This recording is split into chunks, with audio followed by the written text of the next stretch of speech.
जो कुछ भी आप अपने जीवन में करना चाहते हैं उसे लेकर आप में कितनी स्पष्टता है, इसी से सब तय होता है।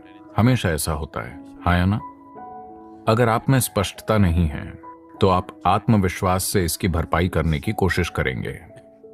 आत्मविश्वास स्पष्टता का एक बहुत ही खराब विकल्प है।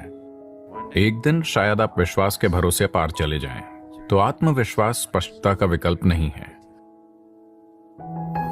If you want to do anything successfully, you must have clarity, isn't it? अगर आप कुछ भी सफलतापूर्वक करना चाहते हैं तो आप में स्पष्टता होनी चाहिए, है ना?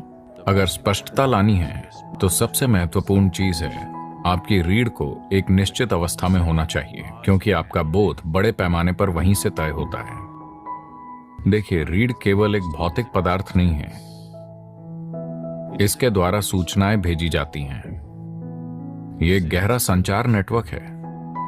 अगर आप इसे खो देते हैं या अगर ये असंवेदनशील हो जाती है तो आप नहीं जानते आप क्या खो रहे हैं। आप कुछ ऐसा खो रहे हैं जो अद्भुत है। तो ये सिर्फ शरीर का एक हिस्सा नहीं है, ये हमारे सिस्टम में होने वाले संचार का आधार है ना? मेरुदंड यानी रीढ़ अकेली वस्तु नहीं है, ये कई चीजों का जटिल मेल है। हर रोज इसे तानना जरूरी है। अगर ये खुद में घुस जाए तो रीढ़ की संचार क्षमता आमतौर पर खो जाती है।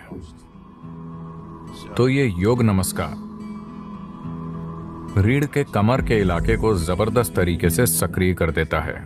ये रीढ़ की मांसपेशियों को मजबूत करता है, रीढ़ को ताकतवर बनाता है, ताकि उम्र बढ़ने पर रीढ़ के झुकने से जो नसों में दर्द होता है उससे बचा जा सकता है।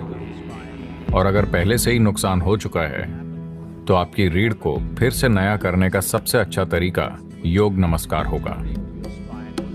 इसके फायदे पूरे शरीर में होते हैं। योग नमस्कार अपने आप में एक बहुत ही सरल और संपूर्ण प्रक्रिया है। ऊर्जा का एक प्राकृतिक चढ़ाव होगा। आपको बस अपने पांवों को एक साथ रखकर और उकड़ू बैठना होगा। तो उकड़ू बैठना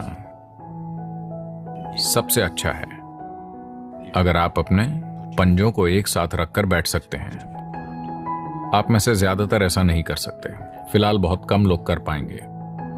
हम बहुत ज्यादा ऊर्जा नहीं चाहते हैं। तो अगली सबसे अच्छी चीज है कि आप अपने पैरों को कंधों की सीध में रखें, उतनी ही दूरी पर जितनी आपके कंधों की चौड़ाई है। आप 21 बार कर सकते हैं। 21 करने के लिए एक अच्छी संख्या है। अगर आप उतना नहीं कर सकते तो 7 से शुरू कीजिए, धीरे धीरे। हर 2 दिनों पर अगर आप 1 बढ़ाते हैं तो लगभग 40 दिनों में आप 21 पर पहुंच जाएंगे, जो एक अच्छी संख्या है। आप देखेंगे कि इससे आपकी काम करने की क्षमता में एक जबरदस्त अंतर आएगा। अगर आपकी बुद्धिमानी, आपकी बुद्धि की तीव्रता को मापने का कोई तरीका हो तो आप अंतर आता हुआ देख पाएंगे। सिर्फ इसलिए कि आप रीढ़ को आराम देने और उसे सक्रिय करने के लिए कुछ आसान सी चीजें कर रहे हैं।